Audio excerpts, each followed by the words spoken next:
25% of American adults currently suspect they have ADHD. That works out to roughly 80 million people. The actual diagnosed prevalence sits at around 6%, which means either the largest mass misdiagnosis event in modern medical history is quietly unfolding, or tens of millions of people are walking around with a neurological condition nobody ever told them about. Probably both are true, to varying degrees. But here is the thing that neither camp in that debate wants to touch. The same brain that cannot get through a 3-page work memo without losing the thread entirely can spend 8 unbroken hours mastering something genuinely difficult, not because the person tried harder, not because they found some reserve of willpower from somewhere, but because something switched.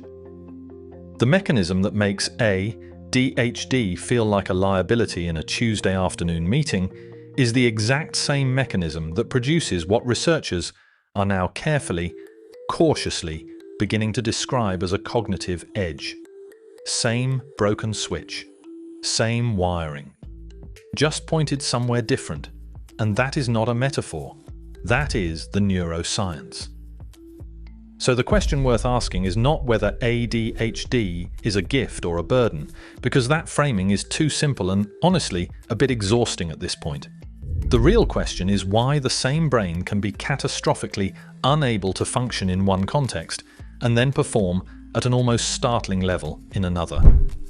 And more than that, whether the locked-in, time-disappearing, genuinely extraordinary focus state can be understood well enough to become useful rather than just accidentally stumbled into. Start with what ADHD actually is, because the name has done enormous damage to public understanding of the condition. Attention deficit hyperactivity disorder implies a shortage of attention, a tank running low, top it up, and the problem is solved. That is not what is happening. ADHD is a problem with regulating attention, not producing it. The brain is not running dry, it is running without reliable steering, and the reason for that comes down to dopamine. Dopamine is the brain's signal for reward and motivation, and when a task is interesting, novel, urgent, or personally meaningful, the ADHD brain generates enough of it to engage. The prefrontal cortex, which handles focus, planning, and impulse control, gets the fuel it needs and starts doing its job. When a task is routine, low stakes, or repetitive, the dopamine supply drops off, the prefrontal cortex loses traction, and attention drifts. No amount of telling yourself to concentrate changes the underlying chemistry. This is why ADHD often looks like laziness or indifference from the outside and feels like a system failure from the inside. The person is not choosing not to focus. The mechanism that enables focus simply is not firing. And that is where hyperfocus enters the picture, which is where things get genuinely interesting. When that same dopamine-driven system encounters something that triggers a strong enough reward response, it does not just engage. It locks. The brain enters a state of such intense concentration that the outside world effectively stops registering. Time distortion kicks in, hours disappear, and hunger, fatigue, and social obligation all become background noise. Researchers have identified 4 consistent characteristics of this state: intense concentration, sharply diminished environmental awareness, that the task must be personally interesting or fun, and that task performance actually improves while the state holds. That last point deserves a moment. This is not perseveration, which is the clinical term for getting stuck on a task unproductively. Hyperfocus involves genuine performance gains. The work gets better. If that description sounds familiar, it should. Mihaly Csikszentmihalyi, the psychologist who spent decades studying peak human performance, described something almost identical and called it flow, a state of absorbed, effortless, deeply satisfying engagement, where the sense of self recedes and the work takes over entirely. Csikszentmihalyi believed flow was rare and required careful cultivation. But what researchers are now finding is that people with ADHD may enter states functionally indistinguishable from flow far more readily than neurotypical individuals under the right conditions. The barrier to entry is much higher in the wrong environment and much lower in the right one. The switch is more extreme in both directions. None of this applies to a small subset of unusual cases either. A 2025 study published in the European Journal of Psychiatry found that 68% of adults diagnosed with ADHD report frequent hyperfocus episodes, with individual episodes lasting anywhere from several hours to several days, which means this is not a rare feature. It is a majority experience, and yet it barely features in mainstream public conversation about ADHD, which tends to focus almost exclusively on the deficits and the difficulties. The human cost of that gap is real. If you are one of those 80 million Americans who suspects they might have ADHD but has never been assessed, and you have spent years feeling defined by what you cannot do, understanding and working with hyperfocus rather than against it is not a minor quality of life adjustment. It is a fundamental reframing of what you are capable of. Michael Phelps won 23 Olympic gold medals. He has spoken openly about his ADHD diagnosis as a child, and about how swimming, specifically the total sensory immersion and the endless technical detail of the sport, provided a perfect channel for the same attention system that made school feel impossible. Simone Biles, the most decorated gymnast in history, had her ADHD medication disclosed without her consent in 2016 when Russian hackers released confidential medical records, and her response was direct. Having ADHD and taking medicine for it is nothing to be ashamed of. The scientist Jeffrey Karp, affiliated with Harvard, has written publicly about how his ADHD shaped his research career, describing hyperfocus as the capacity to zero in on a task with laser-like intensity, especially for things that spark your curiosity. The comedian Rory Bremner called ADHD both his worst enemy and his best friend, noting that it allows him to make leaps of logic and think outside of the box in ways that feed directly into his work. These are not inspirational poster anecdotes. They are data points about which types of environments and tasks are consistent with this neurological profile, and the pattern that emerges across all of them is clear once you see it. Creative, high novelty, personally meaningful, urgency-driven work tends to produce hyperfocus in people with ADHD. Repetitive, low reward. Externally imposed tasks tend to produce the symptoms ADHD is most commonly known for. The brain has not changed between those two contexts. The dopamine availability has. Now here is what the research is quietly beginning to tell us about whether any of this can be deliberately engaged rather than just passively experienced. The University of Groningen published work in 2024 finding that hyperfocus is actually two distinct experiences rather than one, general hyperfocus being the broad capacity to become deeply absorbed, and reward-related hyperfocus being specifically triggered by high-interest, high-reward tasks. That distinction matters because it suggests hyperfocus is not simply something that happens to you. It has identifiable triggers: novelty, personal significance, urgency, genuine interest.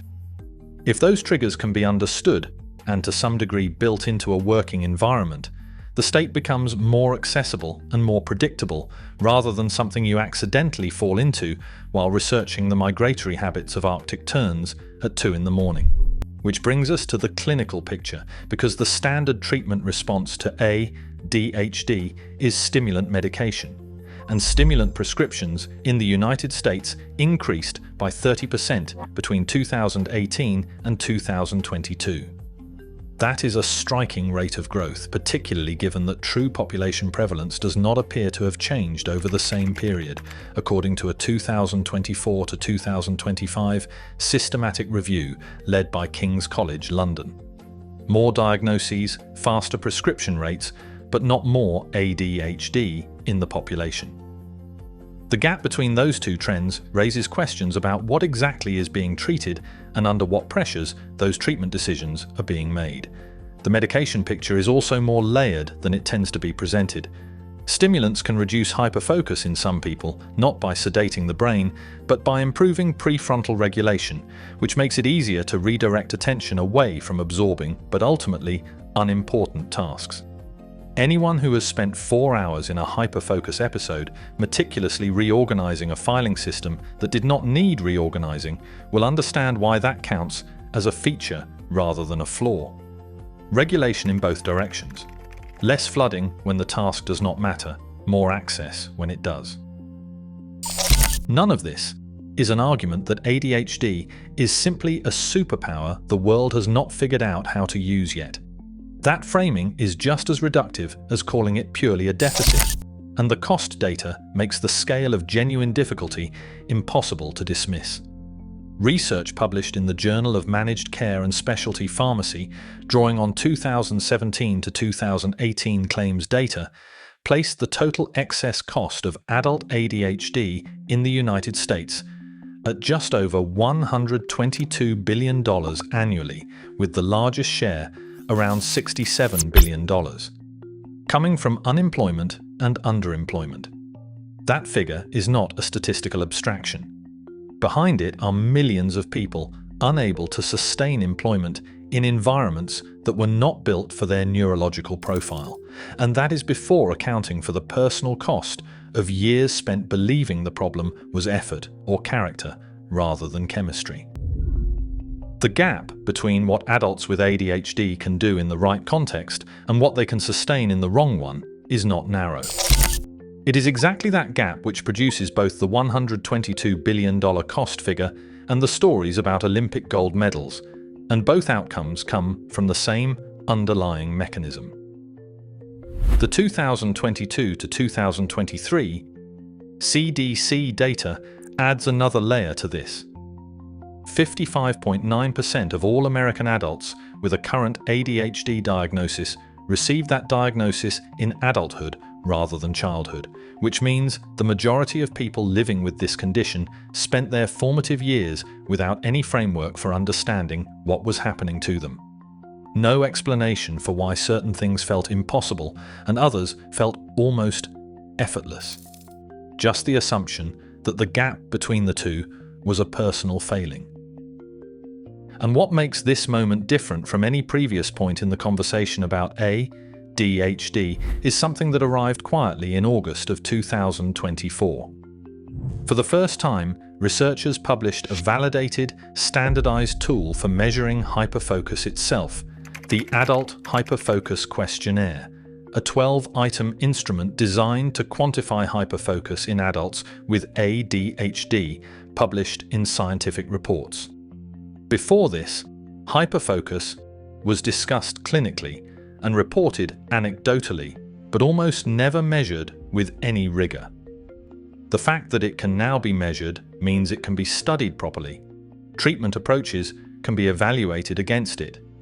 Environmental interventions can be tested, and the state can be understood rather than just described.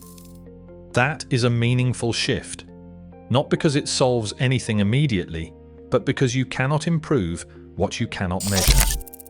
And for a feature that 68% of adults with ADHD experience regularly, the absence of measurement tools until 2024 says a great deal about how completely the deficit framing has dominated the research agenda for the past several decades.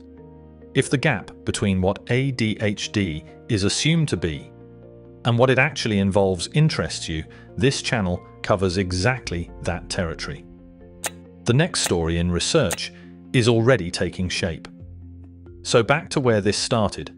Same switch, same wiring, just pointed somewhere different. The brain that loses 3 hours to a deep internet spiral about the migratory patterns of Arctic terns is the same brain that can, under the right conditions, produce work of unusual depth and quality for an unbroken stretch that would exhaust most people.